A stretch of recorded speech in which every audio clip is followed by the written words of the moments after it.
하나님의 말씀은 고린도후서 제5장 13절부터 15절까지입니다. 고린도후서 제5장 13절부터 15절까지 제가 봉독해 드리겠습니다. 고린도후서 제5장 13절, 우리가 만일 미쳤어도 하나님을 위한 것이요 정신이 온전하여도 너희를 위한 것이니 그리스도의 사랑이 우리를 강건하시는 도다. 우리가 생각하건대 한 사람이 모든 사람을 대신하여 죽었은즉 모든 사람이 죽은 것이라. 그가 모든 사람을 대신하여 죽으심은 살아있는 자들로 하여금 다시는 그들 자신을 위하여 살지 않고 오직 그들을 대신하여 죽었다가 다시 살아나신 이를 위하여 살게 하려 함이라. 아멘. 오늘 부활주일 말씀 제목은 살려주신 자를 위하여 살아라, 이런 제목으로 말씀을 전하겠습니다. 오늘 내용은 이런 내용입니다. 한 사람 예수님께서 죽으심은 모든 사람을 대신하여 죽으신 것이다, 그런 뜻입니다. 지난주에도 이 말씀을 여러분에게 전한 바 있습니다. 한 사람 예수께서 죽으심은, 하나님의 아들이 죽으심은 자기 죽음을 준 것이 아니라 모든 사람을 대신하여 죽으신 것이다. 그러므로 모든 사람이 죽은 것이다, 그런 의미입니다. 이 사실을 믿을 때 어떤 일이 있겠습니까? 예수님이 나를 위해서 죽으셨습니다. 내가 예수로 말미암아 죽었습니다 라고 믿을 때 죽은 자가 죄에서 벗어나 의롭다함을 얻는다는 말씀처럼 죄의 사함을 받습니다. 그런 자에게 하나님은 하나님의 생명, 새 생명을 우리에게 주시는 겁니다. 그러므로 알고 보면 예수님이 우리 위해서 죽으심으로 모든 사람을 죽게 하심은 그로 말미암아 모든 사람을 살리게 하심을 알 수 있습니다. 그가 죽으심으로 우리의 죄를 사시고 그리고 그것을 믿는 자에게 새 생명을 주어서 살리신 것입니다. 그러므로 그가 죽으심은 모든 사람을 살리다 하십니다. 이런 것을 알 수 있고요. 왜 모든 사람을 살리셨는가? 그것은 15절에 그 이유를 말씀합니다. 그가 모든 사람을 대신하여 죽으심은 살아있는 자들로 하여금 다시는 그들 자신을 위하여 살지 않고 오직 그들을 대신하여 죽었다가 다시 살아나신 이를 위하여 살게 하려 하심이라. 우리를 살리신 이유가 있습니다. 그것은 이제는 우리 자신을 위해서 살지 말고 우리를 살리신 이를 위해서, 대신 죽으신 이를 위해서 살게 하려고 우리를 살리셨다, 그렇게 말씀합니다.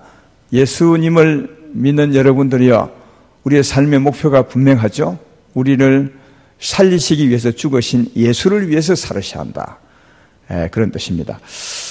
혹시 여러분 중에 라이언 일병 구하기라는 영화를 보신 적이 있으십니까? 아주 유명한 영화고 감동적인 영화인데 아마 보신 분들이 많이 있을 것입니다. 우리 젊은 청년들은 많이 보았지 않을까 그렇게 생각합니다. 라이언 일병 구하기 전쟁 영화 배경은 시대적인 배경은 2차 대전 당시입니다. 그때 2차 대전은 독일군과 미국을 중심으로 한 연합군과의 전쟁, 2차 대전 아니겠습니까? 그때 배경인데 미국에 라이언 가문이 있습니다. 그 가문에 4아들이 있었습니다. 아들 4명이 있었는데 그 4명 중에 3명이 그 전쟁터에서 전사를 하게 됩니다. 근데 나머지 남은 한 명, 라이언 일병도 전쟁 깊숙이 들어가서 독일군의 포위가 되어 있는 상태였습니다. 그래서 미국 정부에서 생각하기를 아들 4명 중에 3명이 전사했는데 이 나머지 아들마저도 전쟁 깊은 곳에서 포위가 되어 있으면 이 가문의 아들들 다 죽게 되지 않느냐. 그래서 이 한 아들만이라도 살려서 자기 어머니 품으로 돌려보내자, 이렇게 생각을 하고 라이언 일병 구하기 작전 계획을 이제 짜는 겁니다. 그게 이제 라이언 일병을 구하기 위해서 8명이 가는데 밀러 데이가 팀장을 해서 8명이 가서 전쟁터 깊숙이 들어가서 라이언 일병을 만납니다.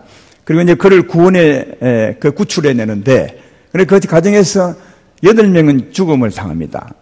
밀러 데이와 8명은 라이언 1병을 구하고 그들은 죽음을 당하게 되는데, 밀러 데이가 죽기 직전에 라이언 1병에게 말합니다. 그 힘없는 죽어가는 목소리로 라이언 1병에 귀에 대고 말하기를, 너는 반드시 살아서 돌아가야 돼. 그리고 잘 살아야 돼. 이 말을 해줍니다. 그래서 라이언 1병은 그 8명의 희생으로 말미암아 살아나서 집으로 돌아오죠. 그래서 이제 전쟁터에서 구조를 받아 살게 되는데, 그런 색다른 삶을 살아야 합니다. 왜냐하면 8명이 대신 죽고 살았습니다. 그래서 8명을 대신한 삶을 살아야 되기 때문에 절대로 아무렇게 살 수 없었습니다. 예, 정말 의미 있고 가치 있고 보람 있는 그런 삶을 살아야 했습니다. 그래서 그는 열심히 그렇게 살았습니다. 그들의 삶이 적어도 헛되지 않도록, 그들의 희생이 되지 않도록 열심히 잘 살았습니다. 그리고 이제 생을 거의 마무리할 점에 허연 흰 노인이 되어서 자기 아내와 자기 가족들, 그러니까 자녀들을 데리고 밀러데이 무덤을 찾아갑니다. 그리고 거기서 가족들 앞에서 말하죠. 밀러데이님 정말 감사합니다.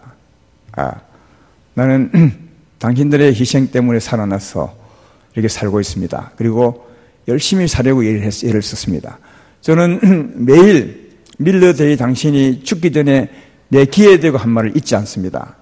반드시 살아서 돌아가야 돼. 그리고 잘 살아야 돼. 저는 이 말을 매일 생각하고 그 말에 붙들려서 잘 살았습니다. 그렇게 고백합니다. 그리고 이제 자기 아내에게 말합니다. 여보, 내가 당신이 봐도 잘 산 것 같잖아. 그리고 당신이 내게 좀 잘 살았다고 말해줘. 그리고 부인이 라이언 1병, 이제 나이 많은 분이 됐지만 볼 때도 잘 살았습니다. 그래서 당신은 진짜 잘 살았습니다. 이렇게 이제 말하고 끝이 나는 영화인데, 사랑하는 여러분, 라이언 1병은 그를 대신하여 죽은 8명을 위해서 진짜 열심히 살았습니다. 8명을 대신하여 열심히 살았습니다. 그렇다면 우리 위해서 대신 죽으신 예수, 우리도 그를 위해서 열심히 살아야 되지 않겠습니까? 오늘 본문이 바로 그걸 말씀하는 겁니다. 우리를 대신하여 죽으신 그 예수를 위해 살게 하게 하려 함이라. 그렇게 말합니다. 우리의 삶의 목표가 그것입니다. 대신 죽은 주를 위해서 잘 살아야 되지 않냐 하는 겁니다. 근데 라이언 1병은 아까도 말했지만 그는 어떻게 잘 살았느냐 하는 겁니다. 잘 산 삶의 뭐랄까요? 근원 같은 게 있습니다. 그는 밀러데이의 말을 매일 기억합니다. 너는 잘 살아야 돼. 너는 잘 살아야 돼. 그래서 날마다 그 말을 기억하고 그는 잘 살려고 예를 썼습니다. 그것처럼 예수님도 우리 대신 죽으셨는데 그는 우리에게 뭐라고 말씀하셨을까요? 우리에게 잘 살아야 되겠다고 말씀하셨겠죠. 그러나 그분은 우리에게 어떤 말씀을 하셨느냐 하는 겁니다. 라이언 1병은 너는 잘 살아야 돼. 이 말을 평생 가슴에 새기고 잘 살았는데, 예수님은 우리 위해서 죽으셨는데 우리에게 어떤 말씀을 하셨느냐. 우리도 그 말씀을 붙들고 살아야 되지 않겠습니까? 이 말씀을 우리가 이해하려면 예수의 죽음과 밀러데이와 8명의 죽음을 조금은 이해해야 됩니다. 먼저 이해해야 우리를 향하신 예수님의 말씀을 이해할 수가 있습니다. 대신 죽은 의미는 같습니다. 밀러데이 8명도 라이언 1병을 위해서 대신 죽었습니다. 예수님도 우리를 대신하여 죽으셨습니다. 대신 죽음은 같지만 다른 것이 있습니다. 이게 아주 큰 차이입니다. 이걸 우리가 아셔야 됩니다. 밀러데이와 8명은 죽고 난 후에 끝입니다. 그 다음은 없습니다. 그러나 예수님은 죽고 난 후에 있습니다. 끝이 아니라 다시 살아나셨습니다. 다시 살아나셨습니다. 밀러데이와 그 죽음은 그냥 사람의 죽음으로 끝이 났지만, 대신 죽음으로 끝이 났지만, 예수님은 대신 죽으시고 끝난 게 아니라 다시 살아나셨습니다. 예, 이게 부활입니다. 성경의 부활의 증거가 너무 많습니다. 다 읽을 수가 없습니다. 아마 성경은 부활의 증거를 가장 많이 말씀해 주고 있을 것입니다. 그러나 우리에게 조금 더 현실감 있는 여러분이 믿을 수 있는 증거를 한 군데 된다면 고린도전서 15장 3절로 8절에 이렇게 기록합니다. 아까 우리 교동문 읽었던 그 말씀과 같네요. 내가 받은 것을 먼저 너에게 전하였노니 이는 성경대로 그리스도께서 우리 죄를 위하여 죽으시고 장사 지낸 바 되었다가 성경대로 사흘 만에 다시 살아나사 게바에게 보이시고 후에 12 제자에게와 그 후에 500여 형제에게 일시에 보이셨나니 그 중에 지금까지 대다수는 살아있고 어떤 사람은 잠들었으며 그 후에 야고보에게도 보이셨으며 그 후에 모든 사도에게와 맨 나중에 만삭되지 못하여 난 자 같은 내게도 보이셨느니라. 주님의 부활, 오랜 전에 이날이죠. 이날 아침에 주님이 부활하셨는데 유대인의 장례식은 시체를 바위 굴을 파죠. 바위 속에 굴을 파서 그게 시체를 넣고 큰 바위를 돌로 구릅니다. 예수님 죽음의 장사도 마찬가지였습니다. 사람이 혼자서 절대로 굴러낼 수 없는 돌을 막습니다. 이게 장사 지내는 것인데 여인들이 예수님의 사랑을 받은 여인들이 이 안식일 아침에 안식을 지난 첫날 아침에 예수님 무덤을 찾아가죠. 갔더니 돌문이 열려 있습니다. 그리고 하얀 옷을 입은 빛난 천사들이 여인들에게 나타나서 말합니다. 예수님께서 살아나셨느니라. 너희가 살아있을 때 말씀한 것처럼 살아나셨느니라. 그렇게 했습니다. 무덤은 비어있고 천사가 살아나셨다고 말씀해 주었습니다. 그리고 이제 허탄한 마음으로 다시 돌아오는데 그때 예수님께서 그 여인을 만나 주셨습니다. 제일 처음 부활하신 주님이 만난 것은 여인이었습니다. 그리고 그 다음에 오늘 말씀했던 것처럼 성경대로 살아나셔서 게바에게 먼저는 베드로에게 보이시고 그 위에 12 제자에게 보이시고 500여 사람들이 동시에 보았습니다. 주님이 부활하고 성천하실 때 감람산에서 500명이 지켜보는 가운데 하늘로 올라가셨습니다. 그리고 여기 오늘 기록한 아까 소개한 그 말씀에 하면 그 중에 대다수가 살아있었습니다. 이 고린도 후서를 기록할 때 이미 다 살아있었습니다. 그때는 생생한 증거였습니다. 그러니까 아무도 예수님이 죽었다가 살아난 것을 부인할 자가 없습니다. 너무나 많은 사람이 보았고 이 글을 기록할 때 그때도 많은 사람이 살아있었습니다. 그리고 맨 나중에 예수를 핍박했던 사도 바울에게도 보였다고 그렇게 말씀을 합니다. 사랑하는 여러분, 예수님은 죽은 자 가운데 살아나셨습니다. 그는 살아나셨습니다. 근데 살아난 거로 끝난 게 또 아닙니다. 사도행전 2장 31로 33절에는 이렇게 말합니다. 이 예수를 하나님이 살리신지라 우리가 다 이래 정리로다. 그리고 하나님이 오른손으로 예수를 높이심에 그가 약속하신 성령을 아버지께 받아서 너희가 보고 듣는 이것을 부어주셨느니라. 예수님이 살아나시고 하늘로 가셨습니다. 그리고 하나님께 부탁했어요. 하나님 성령을 이 세상에 보내주십시오. 그 성령을 받아서 이 세상에 보내주셨다고. 성령을 이 세상에 보내주셨다고 그렇게 말합니다. 그러니까 이 세상에 성령이 왔다면 예수님이 하늘로 가신 것임을 말해주고 있습니다. 여러분, 어떤 자에게 성령이 오신다고요? 우리는 잘 알고 있지 않습니까? 회개하고 예수님을 믿음으로 제사함을 받으라. 그러면 성령을 선물로 주시리라. 그렇게 말합니다. 누구나 이렇게 믿음의 성령을 받을 수 있습니다. 왜냐하면 그런 자에게 주님이 성령을 보내주셨기 때문에 그런 것입니다. 예수님이 하나님께 부탁하다 성령을 보내주시다고 누구의 믿는 자에게. 그런데 요한복음 14장에는 또 이렇게 기록합니다. 14장 16절로 18절에는 자세히 보십시오. 내가 아버지께 구하겠으니 그가 또 다른 보혜사를 너에게 주사 영원토록 너희와 함께 있게 하리니 그는 진리의 영이라. 세상은 능히 그를 받지 못하나니 이는 그를 보지도 못하고 알지도 못하니 그러나 너희는 그를 아나니 그는 너희와 함께 거하시며 또 너희 속에 계시겠습니다. 그 다음 8절에 내가 너희를 고와 같이 버려두지 아니하고 너희에게로 오리라. 아까는 예수님이 살아 성천하셔서 하나님께 성령을 보내주십시오 라고 말했는데 그 성령은 곧 내가 오는 것이 예수님 자신이 오는 것이라고. 내가 너희를 고와 같이 버려두지 아니하고 너희에게로 오리라. 성령이 오시면 부활하신 그분이 다시 우리에게 오는 것이라고 그렇게 분명히 말합니다. 그래서 요한복음 14장 20절에는 이렇게 말하죠. 그날에는 내가 아버지 안에 너희가 내 안에 내가 너희 안에 있는 것을 알리라. 할렐루야. 예수님이 살아나시고 하늘로 가셔서 성령으로 다시 오셨으니 믿는 자 안에 오셨다. 그리고 또 있습니다. 이 성령을 받은 자는 안다는 겁니다. 진리의 영이라 안다는 겁니다.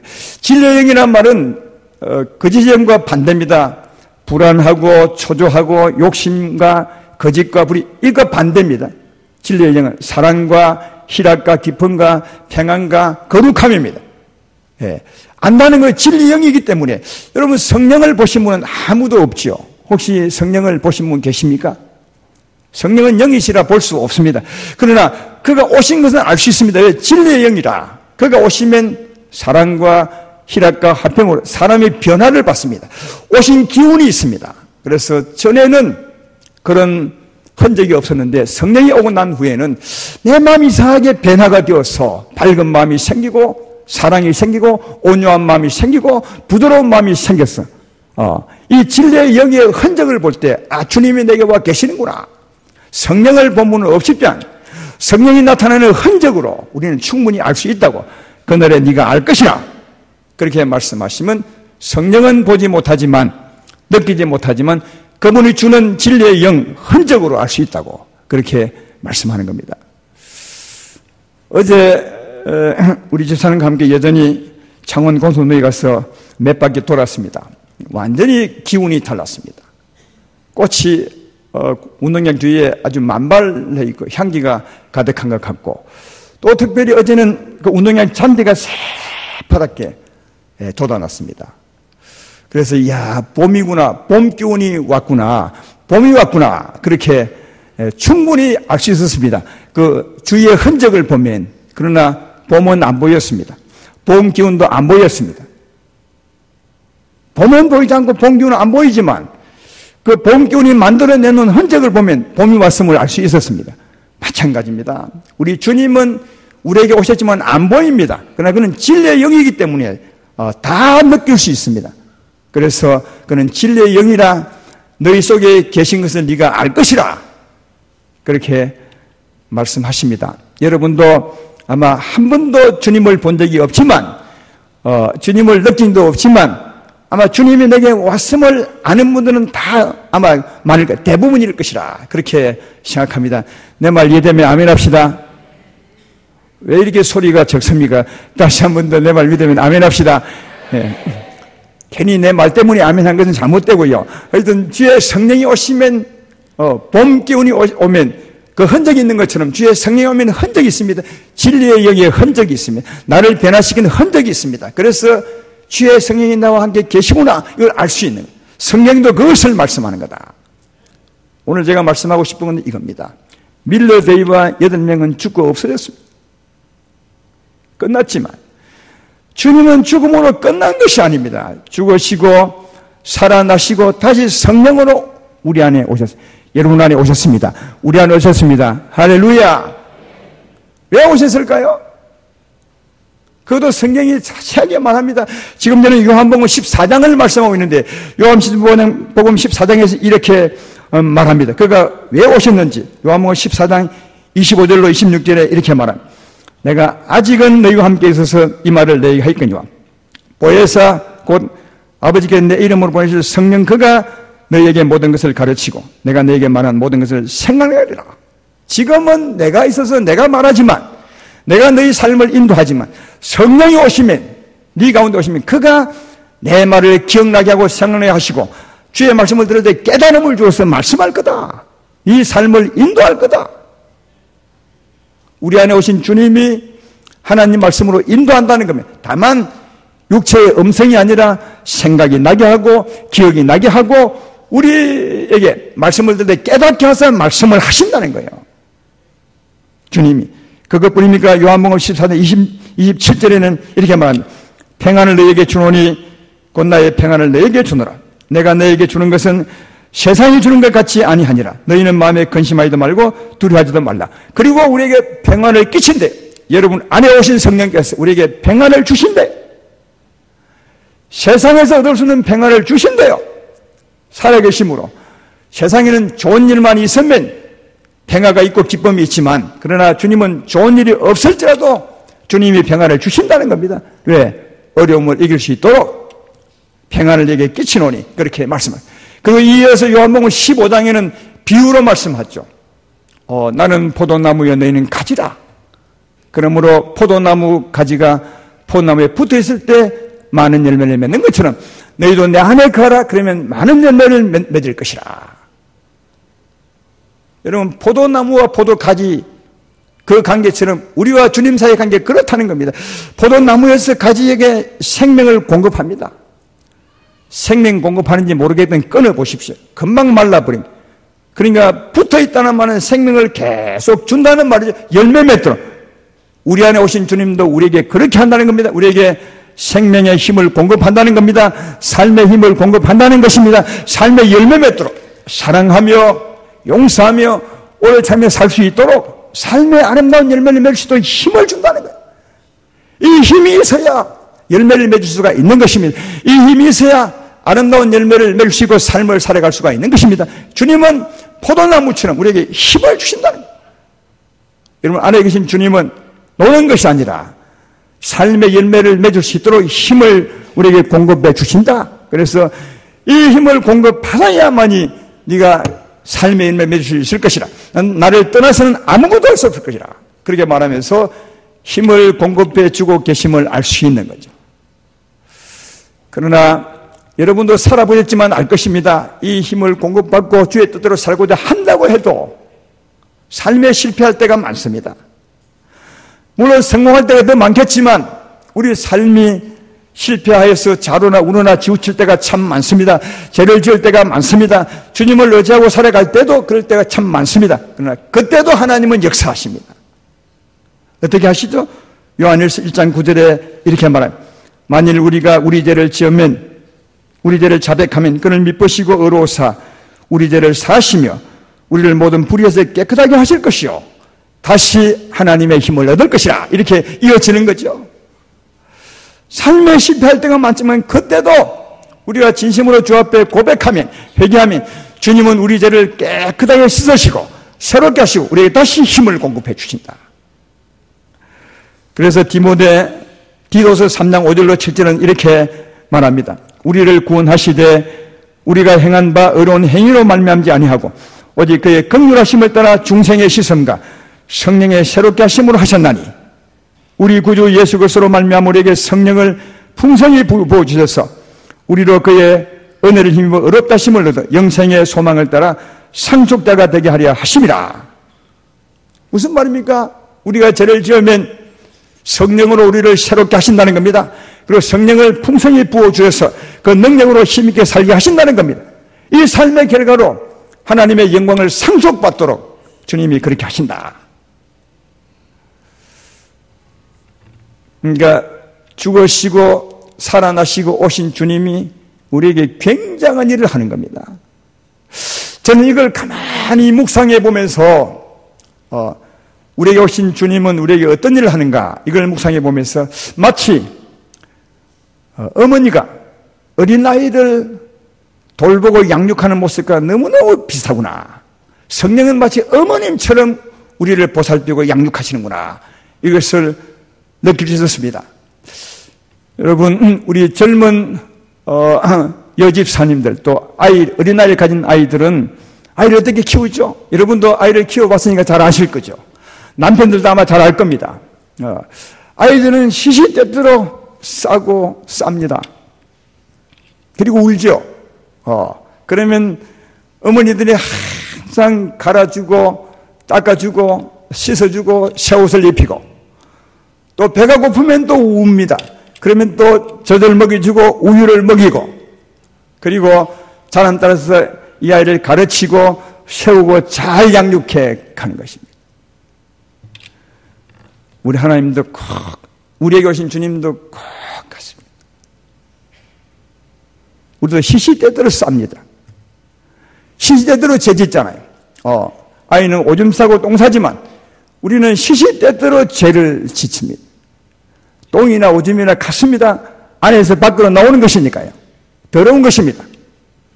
온갖 죄를 짓지만 그때마다 아이가 울죠. 울면 갈아주듯이 우리도 울입니다. 회개하는 것 자백하죠. 그러면 주님이 깨끗하게 씻으시고 기저귀 갈아 끼우시고 목욕시키시고 새 옷을 입혀주십니다. 그리고 또 배고프면 울죠. 아이는. 우리도 배고프면 주께 구하는 것이 주여 내게 힘을 주십시오. 내게 생명의 힘을 주십시오. 양식을 주십시오. 그렇게 구하면 울며 기도하면 주님이 힘을 주십니다. 오늘 지금까지 했던 말씀이 그 말 아닙니까? 그리고 우리를 인도하시죠. 차이가 있다면 어머니와 아이는 어린아이지만 우리는 큰아이입니다. 그러나 어머니가 아이를 보살님보다 훨씬 더 주님은 더 많이, 더 세세하게, 더 사랑함으로, 더 많은 분야에서 더 우리를 보살피고 사랑하고 있음을 알 수가 있습니다.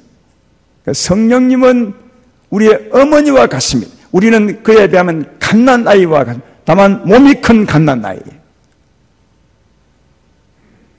물어봅시다. 그러면 갓난아이는 어떻게 삽니까? 자기 혼자 독립해서 삽니까? 엄마들 필요 없어요. 그렇게 합니까? 갓난아이가 사는 길은 또 갓난아이를 향한 어머니의 기쁨이 뭐냐? 이 아이는 젖을 잘 먹는 것입니다. 기저귀를 잘 갈아 달라고 우는 것입니다. 그리고 어머니의 말을 잘 듣고 따르는 것입니다. 이게 아이가 할 일입니다. 이렇게 아이가 할 때 그것이 곧 어머니를 위한 것이고 어머니의 기쁨입니다. 마찬가지로 우리도 하나님과 내 사이에서 하나님은 내게 오신 성령님은 어머님 같은 분이고 우리는 어린아이 같은 사람이라면 어떻게 살아야 맞겠습니까? 어머니를 의지해야 돼요. 어머니를 의지하는 겁니다. 어머니를 의지하지 않으면 그 삶은 틀린 겁니다. 어머니의 고민이 되겠죠. 어린아이가 젖도 묵지 않고 싸도 울지 않고 이러면 이 큰일입니다. 이게. 어린아이가 부모님을 위해 사는 것은 부모님을 의지하고 사는 게 부모를 위해 사는 것입니다. 하나님과 우리 사는 이보다 훨씬 더 그 차이가 큽니다. 그래서 우리는 더 어린아이가 부모를 의지하는 것보다 더 하나님을 의지하고 사는 게 맞는 겁니다. 그래서 시시때때로 회개하고 주님 씻어달라고 하시고 시시때때로 기도해서 힘을 얻고 시시때때로 내가 어떻게 살아야 합니까? 묻고 그리고 주님은 인도하십니다. 네가 범사에 주를 인정하라. 그리하면 주께서 내 길을 지도하시리라. 할렐루야. 그런 것처럼 범사에 주께 물으시면 주님 반드시 지도하시고 인도하십니다. 어머니보다 훨씬 더 세시한 사랑과 따뜻한 손길로 우리를 지도하고 인도하십니다. 우리에게 오신 주님은 그런 분이십니다. 그러므로 어린 아이가 잘 사는 것은 부모를 의지하고 살아가듯이 우리가 주를 위해 산다는 것이 뭐냐? 주님을 믿고 주님을 의지하고 주님을 따라 사는 것이 우리가 사는 길입니다. 아까 라이언 일병은 어떻게 살았다고요? 밀러데이가 한 그 말, 죽음에서 기회되고 한 말, 너는 잘 살아야 돼. 이 말이 평생 자기 가슴에 있어서 그 밀러 일병의 삶을 주관했습니다. 우리 주님은 우리에게 뭐라 할까요? 너는 나를 의지해. 내가 죽었다가 끝난 것이 아니라 죽었다가 살아나서 다시 너 안에 와서 네 삶을 주관하는 왔으니 너는 나를 믿고 나를 의지하고 나를 따라. 이것이 나를 위해 사는 거야. 주님은 그렇게 말씀하신다는 거예요. 맞지 않습니까? 그는 죽으시고 끝났다면 밀러데이 같은 말 한마디 남기고 가셨겠죠. 넌 잘 살아야 돼. 그러나 그렇지 않았습니다. 그는 죽으시고 살아나시고 다시 오셨습니다. 여러분과 내 삶을 축복하시려고 우리 삶을 주관하시려고 믿으면 아멘 합시다. 그러면 우리는 다시 오신 주님을 믿으셔야 됩니다. 다시 오신 주님을 의지해야 됩니다. 왜? 그가 우리에게 힘을 주려 오셨기 때문이요. 우리의 죄를 사시고 씻어주러 오셨기 때문이요. 우리 길을 가르치려 오셨기 때문입니다. 그러므로 우리가 잘 사는 길은 주님을 믿고 주님을 의지하고 주님을 따라 사는 길임을 잘 알 수가 있습니다. 저는 이 삶을 오래전부터 배웠습니다. 살려고 예도 썼습니다. 제일 안 되는 게 뭐냐? 주의 말씀을 듣고 사는 게 참 안 되는 것 같습니다. 주님 의지하는 것은 어느 정도 됩니다. 아침마다 기도하면 힘을 얻고, 내가 갯길로 갈 때 오줌 싸고 똥 쌀 때 주께 나와서 주여 나를 씻어 주십시오. 나를 새롭게 해 주십시오. 이건 잘 되는 것 같은데 주님을 따라 사는 게 참 안 돼요, 이게. 그러나 그것도 될 것입니다. 그것도 될 것입니다. 여러분, 그렇게 사셔야 맞습니다. 지금 주님은 죽으셔서 떠난 것이 아니라 다시 오셨습니다. 우리 삶을 주관하시러. 그러므로 우리가 주를 위해 산다는 것은 어떻게 사는 것이냐? 우리에게 오셔서 우리 삶을 주관하신 주님을 믿고 의지하고 그를 따르는 것입니다. 이렇게 살아가심으로 주를 위해 사시기를 주의 이름으로 축원합니다. 오늘 본문도 잘 읽어보십시오. 15절을 다시 한 번 더 보면 이렇게 기록합니다. 그가 모든 사람을 대신하여 죽으심은 살아있는 자들 하여금 다시는 그들 자신을 위해 살지 않고 오직 그들을 대신하여 죽었다가 다시 살아나신 이를 위하여 살게 하려 하심이라. 우리 왜 죽은 이를 위해서 살라고 하신 거냐? 살아라 하지 않습니다. 우리 대신 죽은 사람을 위해서 살라 이렇게 하지 않고 죽었다가 다시 살아나신 이를 위해서 살아라. 죽었다가 다시 살아나신 어디 계십니까? 우리 안에 계십니다. 이분을 위해서 살아라. 이분을 따라 살아라. 그렇게 분명히 말씀하고 계십니다. 죽은 예수 위해서 살지 말고 죽었다가 살아나신 이를 위하여 살아라. 그렇게 말씀하고 계시니 죽었다가 살아나셔서 우리에게 오신 그분을 따라 사시기를 주의 이름으로 축원합니다. 그리고 우리는 언젠가 부활될 것입니다. 예수 믿는 부활될 것입니다. 여러분이 잘 살기 때문에 부활이 아니라 우리에게 오신 예수님 때문에 부활이 되는 겁니다. 다시 말해 하나님의 생명 때문에 부활이 되는 것입니다. 생명은 절대로 안 썩습니다. 여름에 참외를 먹어본 분들 계시죠? 이 참외가 내 속에 들어가서 내 뒤로 나와서 저 화장실에 말고 저 산에 이렇게 딱 떨어뜨려 놓으면 거기서 참외가 납니다. 그 참외도 맛이 있습니다. 정말 신기합니다. 생명은 우리 안을 통과해도 안 죽습니다. 안의 씨가. 그 성경은 그것을 가지고 부활을 설명합니다. 어떤 사람이 말하기를 아니 죽은 자가 어떻게 삽니까? 그렇게 물었던 사람이 있습니다. 성경에. 아니 죽었던 사람이 어떻게 삽니까? 죽으면 끝이죠. 그런 사람에게 성경은 말하기를 이렇게 말합니다. 어리석은 자여, 내가 뿌리는 씨가 죽지 않으면 살아나지 못하겠고 또 내가 뿌리는 것은 장래의 형체를 뿌리는 것이 아니요 다만 밀이나 다른 것이 알맹이 뿐이로되 그가 살아나 형체를 이루느냐. 부활도 이와 같으니라. 여러분, 씨를 땅에 심으면 씨가 죽어야 그 안에 있는 그 씨앗이 돋아납니다. 씨 몸이 죽어야, 여러분, 씨 몸이 죽어야 그 안에 있는 씨앗이 돋아나는 겁니다. 그것처럼 우리도 하나님의 생명이 우리 안에 있습니다. 하나님의 씨앗이 우리 안에 있습니다. 영생의 씨앗이 우리 안에 있습니다. 우리 몸이 죽어야 그 다음에 이 씨앗이 살아나서 하나님의 형상을 이루게 될 것이라. 그렇게 말씀하는 겁니다. 그래서 우리가 영생을 얻었다면, 하나님의 생명을 얻었다면 반드시 그 생명 때문에 부활이 되는 겁니다. 하나님의 형상으로 부활될 줄로 믿습니다. 오늘 말씀의 결론을 맺겠습니다. 여러분, 우리는 부활될 것입니다. 예수님처럼 부활될 것입니다. 따뜻한 봄이 돌아오면, 영적인 봄이 돌아오면 이 세상이 만물이 돋아나듯이 그 형태를 이루듯이 우리 안에 생명이 자기 형태를 이루게 될 것입니다. 하나님의 형상을 이루게 될 것입니다. 이게 부활입니다. 틀림없이 부활될 것입니다. 이 소망을 가지고 살기를 주의 이름으로 축원합니다. 뿐만 아니라 어떻게 살아야 될 것이냐. 우리 위해서 죽으시고 우리를 살리신 그분 위에 살아야 되는데 그것은 다른 것이 아니라 우리에게 오신 주님을 따라 사는 겁니다. 이게 나를 위해 죽으시고 살아나신 주를 위해 사는 겁니다. 다른 삶은 아닙니다, 여러분. 왜냐하면 그분이 죽고 다시 오셨기 때문입니다. 이제 주를 위해 산다는 것은 주를 따라 사는 겁니다. 우리에게 오신 주님을 믿고 의지하고 주를 따라 사는 겁니다. 이것이 주를 위해 사는 것임을 꼭 기억하시고 성령을 따라 힘있게 잘 사시고 그리고 부활의 소망을 가지고 살아가는 모두가 되기를 주의 이름으로 축원합니다.